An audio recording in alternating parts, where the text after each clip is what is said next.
Gigabyte's X299 motherboard lineup features a range of options with support for Intel's Core X series CPUs. Boards like the Aorus X299 Gaming 7 are packed with useful features and support Optane memory, Thunderbolt 3, and USB 3.1 Gen 2. Click the link in the description for more information. Excellent!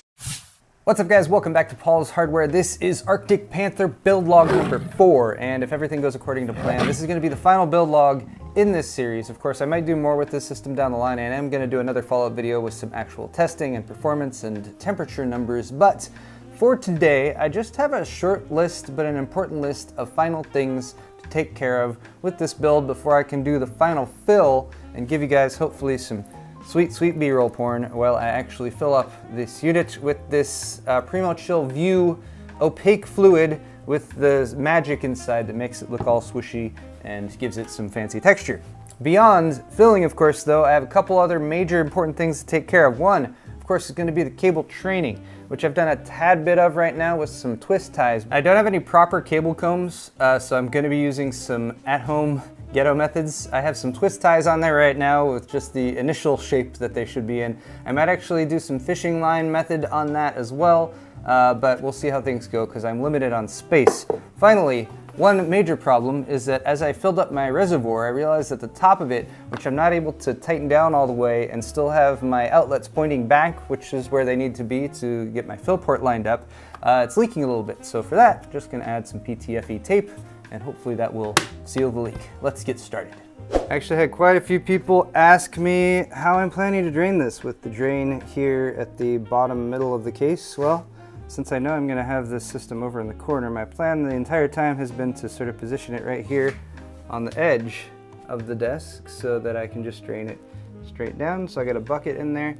My dilemma right now is that this is the same fill drain port on the bottom as the fill drain port on the top. I discovered in the previous video that that is actually not G1/4. That's a much wider gap right there. I believe that it might be like a ½ inch or something like that. Not entirely sure, but I'm going to use an old piece of tubing. I'm just going to take the cap off and kind of fit it under there so it can drain out, and then get this water out of here. Yeah, that's pretty ghetto, but I barely got it threaded on there, so it's there. And now, top open to allow air in. I should be able to just turn the knob and we should get a drain.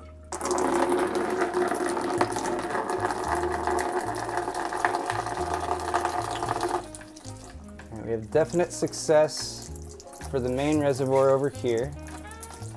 Beyond that, getting lots of spray, but we're actually getting a siphon effect for the rest of the loop here. And it's even pulling. It was pulling some water up and through the radiator and out through the rest of the loop. So we're not getting a full drain. I wasn't expecting that, but we did get most of the main chamber out of there. It's mainly a few areas of the loop that have some water stuck in them that doesn't want to come out. Our flow indicator here, of course, being a major issue, as well as the kind of bump behind that. Radiator up here. Got most of the liquid out of the graphics cards as far as I can tell. But yeah, introducing an air inlet up in this upper length here is really what's would probably solve most of this, but it also require a pretty major redesign of the loops. So for now, we will do our best to get as much of it out of there as we can. So our flow indicator here is where we have most of the fluid. It's really not that much. It's a very small knot that's trapped right there. But that's probably where I could get it out of there, but I really should move on at this point, and I don't think it's going to be a huge deal.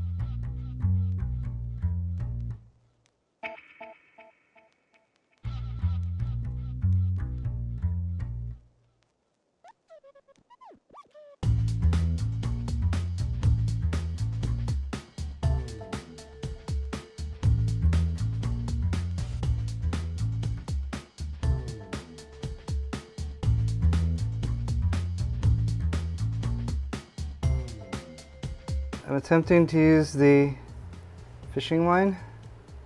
I'm going to point out that there are proper ways of doing this, and I have no idea what I'm doing right now. This needle might actually work for me. It's a leather working needle, so the tip is pretty blunt, so I shouldn't have to worry about poking through the wires or anything. I just needed a better way to actually manipulate my fishing line here and possibly give myself a shot at threading these cables.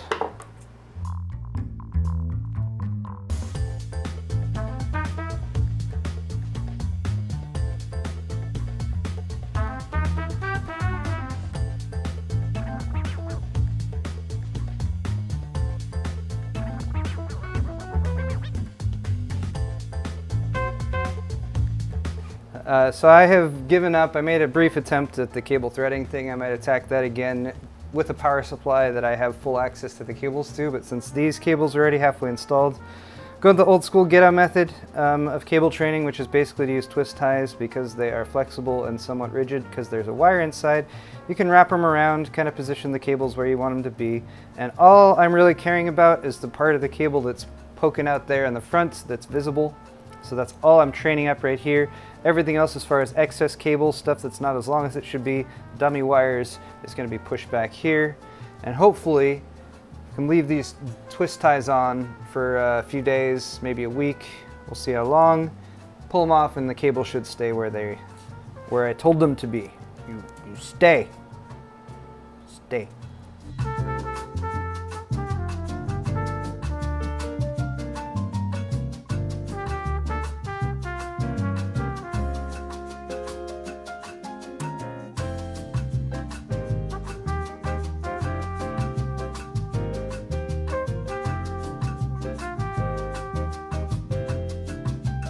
This is another issue of me attempting to overcome some of the aesthetic fails of the original Arctic Panther builds, and this group of cables here was always a challenge for me. They were always made it really tough to get the reverse side panel on and everything.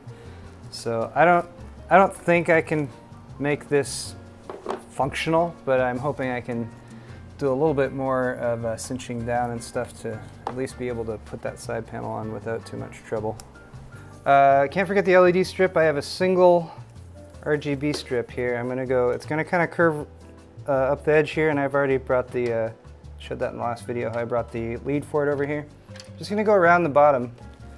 Gonna affix it with some glue gun glue with my Super Ghetto glue gun. This does have some adhesive on the bottom, but the adhesive, the 3M adhesive that comes on LED strips like this is notoriously unreliable, so we're going to switch that out. Also make sure I'm plugging this end in correctly.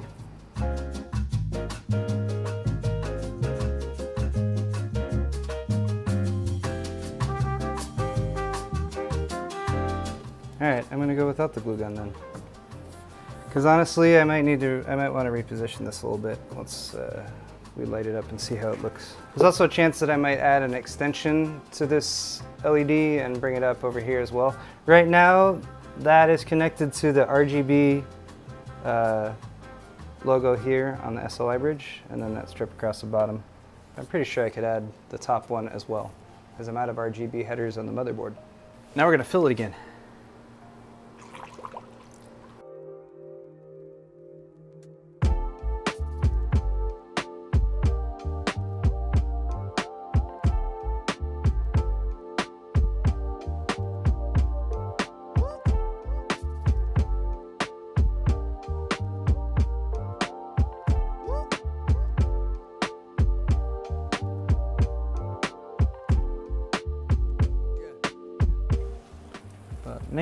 Main issue for me right now is making sure there's nothing coming out around the edge of this, which we appear to be okay with. Thank God for that PETG tape. Alright guys, moving on to a very important moment, which is actually powering on the system with the loop with its own power supply. I've been running the pump off of an external power supply up to now, just to make sure if there's a leak, we don't lose any components in there. So yeah, I got the cap on with the PETG wrap on there. It does appear to be holding water, no leaks coming there. So let's go. Oh wait. Oh look, we have standby power. So SLI bridge and the RGB strip down here are plugged in the same, but the colors aren't the same. The SLI bridge here and the RGB strip aren't syncing up. That means two of them are probably swapped. Asus, or actually I think this comes with cable mod LED strips. It's a little adapter, and this will allow me to theoretically switch over. All right, so it's flip-flop. The G and the R, or the R and the B, or whatever was flipped. Now we're getting the same color here as we are on the RGB strip down at the bottom. So that's pretty cool. The rest of the RGB LEDs are going to be controlled by the software, and I need to get that installed and up and running, of course.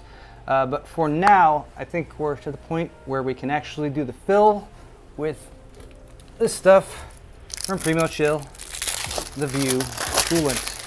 And actually pretty excited to get this installed and see how it all looks. Stuff's really cool.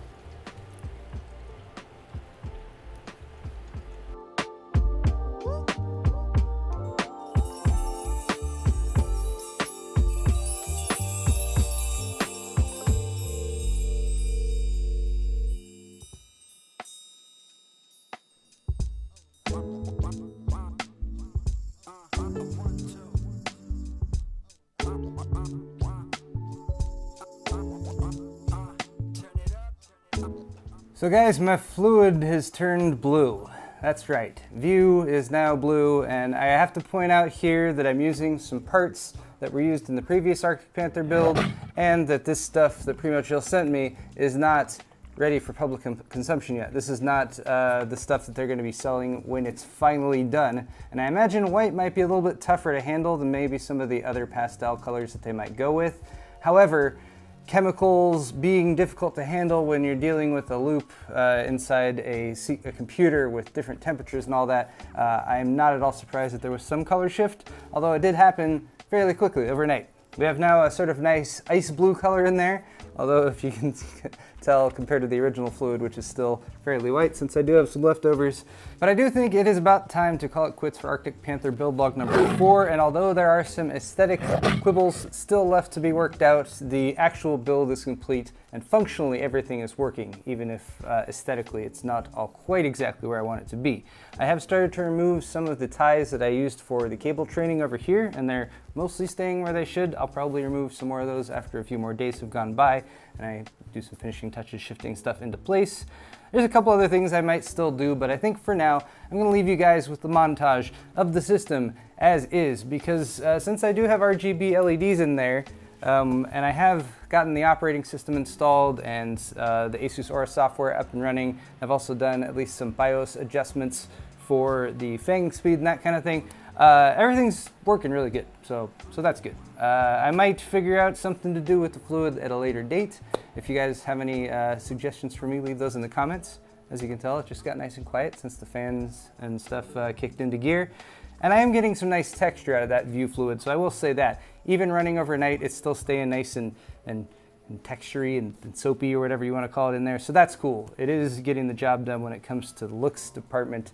Just wish it was all white, because then I would have a little bit more flexibility when it comes to the lights in here. The lights are looking pretty good when I have like blue and pink in, but I'm talking too much already. So guys, don't forget to hit the thumbs up button on your way out if you enjoyed this video. Share it with your friends if you think they might enjoy it too, and subscribe to my channel because I got more stuff coming on this, although the build part is complete for now. Here is a montage of the final Arctic Panther. Probably.